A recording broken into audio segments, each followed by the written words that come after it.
Assalamualaikum warahmatullahi wabarakatuh. Saya Cicip Rizka Putri dari Prodi P1MC. Baiklah, di sini saya akan menjelaskan materi mata kuliah Outbound Kids. Yang pertama yaitu pengertian Outbound Kids. Outbound Kids adalah suatu kegiatan outbound yang dilakukan oleh anak-anak yang berkisaran antara umur 5 tahun ke atas sampai dengan umur 15 tahun.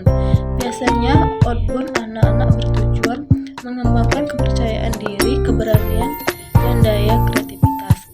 Outbound berasal dari bahasa yang terdiri dari dua kata out dan bound. Menurut asal katanya, out berarti belajar dan bound berarti bentuk. Jadi, secara umum, outbound dapat didefinisikan sebagai bentuk kegiatan yang dilakukan di luar atau di ruang terbuka. Outbound artinya suatu bentuk dari pembelajaran suatu ilmu tanpa yang distimulasikan dan dilibatkan di alam terbuka atau tertutup dengan permainan yang efektif yang mengembangkan antara inteligensial, fisik, dan mental. Outbound merupakan inovasi yang ditemukan oleh cendekiawan berkebangsaan Jerman. Pengertian outbound menurut para ahli. Yang pertama yaitu menurut Subagio, outbound adalah kegiatan yang menyenangkan dan penuh tantangan, berupa stimulasi kehidupan melalui permainan-permainan yang efektif, kreatif, relatif, dan edukatif, baik secara individual maupun kelompok, dengan tujuan untuk pengembangan diri maupun kelompok. Outbound anak usia dini adalah sebuah kegiatan yang dilakukan di alam terbuka atau outdoor. Permainan outbound games baik secara individu maupun kelompok untuk anak usia dini. Tipe-tipe outbound. Menurut bentuknya, outbound dapat dibedakan menjadi dua, antara lain: 1. Real outbound. Kegiatan ini bertujuan pada outbound yang memerlukan ketahanan dan tantangan fisik yang cukup besar.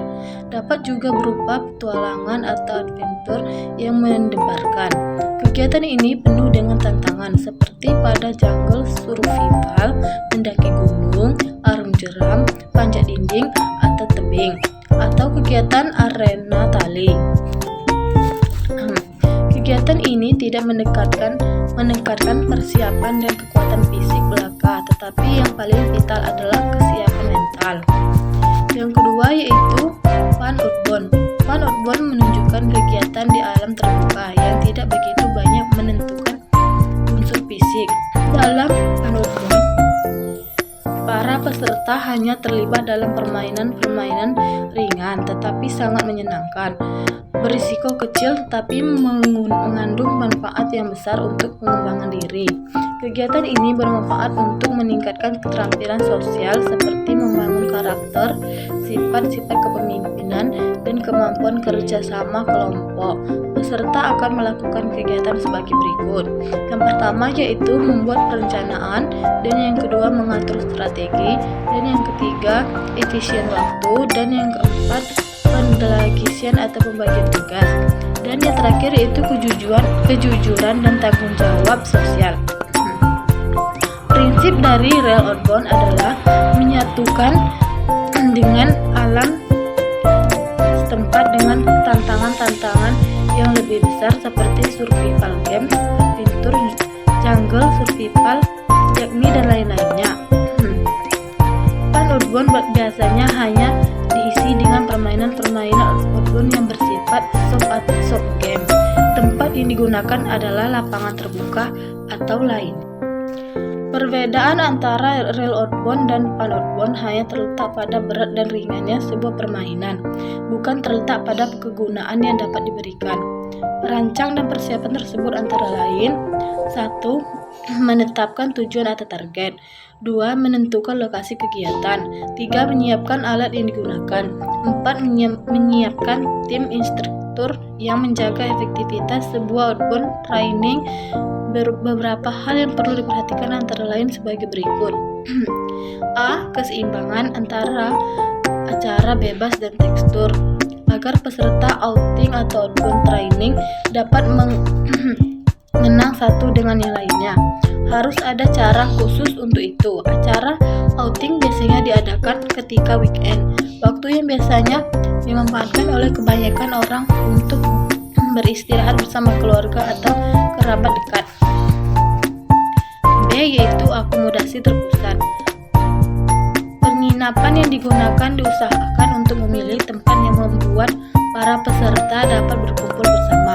Misalnya di villa, hotel adalah pilihan yang kurang tepat karena para peserta akan terpencar dan akhirnya mereka akan menghilang sendiri-sendiri dan susah diajak untuk mengikuti acara bersama.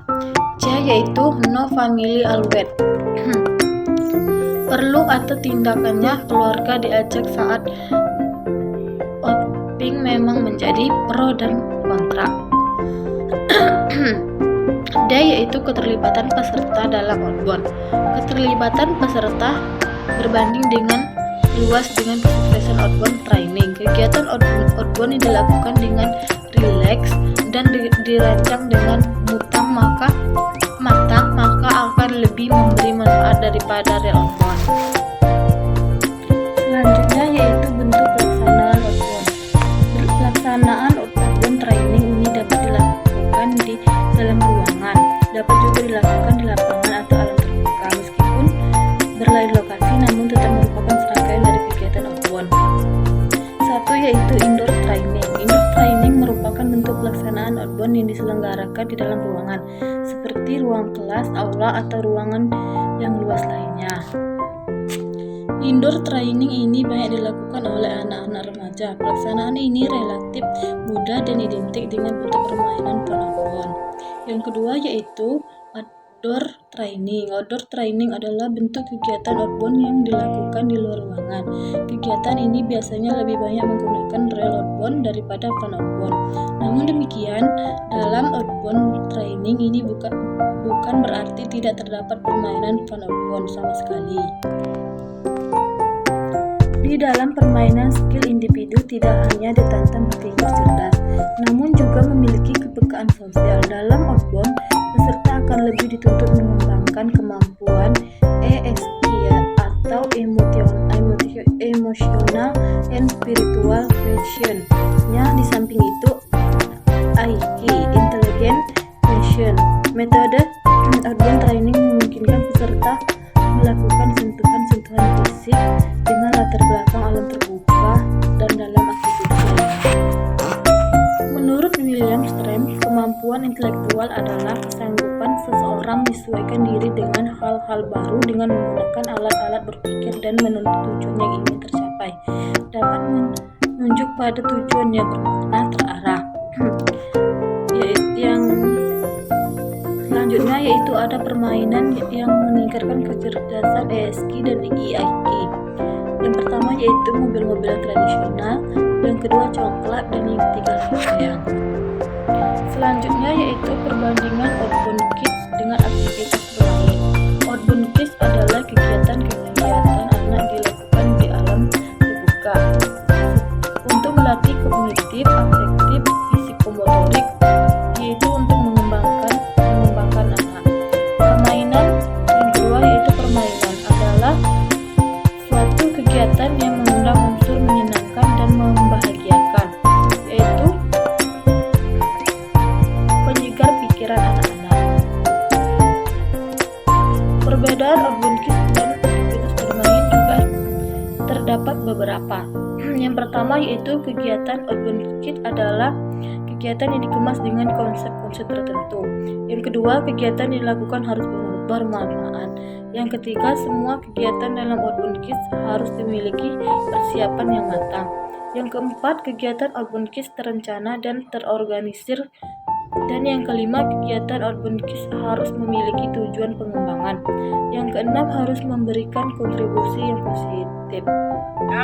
Permainan di dalam outbound.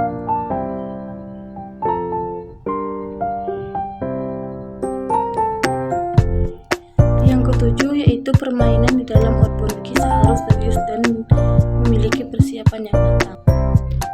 Metodologi di dalam outbound kids yaitu yang pertama pembentukan pengalaman,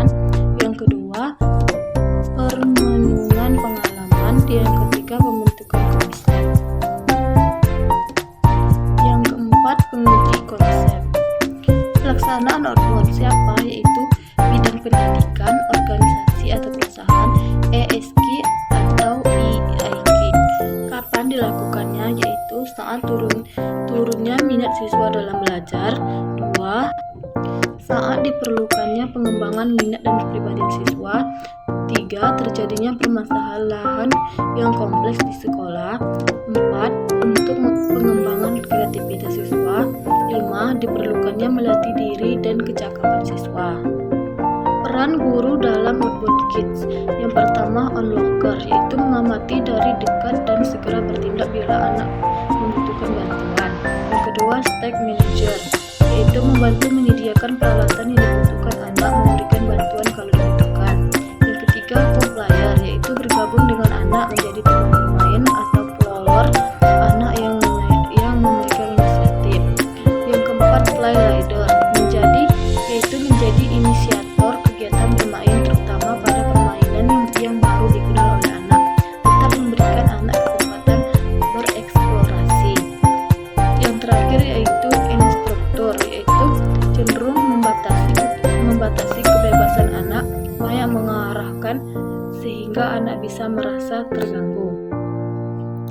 Baiklah, itulah yang dapat saya sampaikan. Apabila ada salah kata, saya mohon maaf.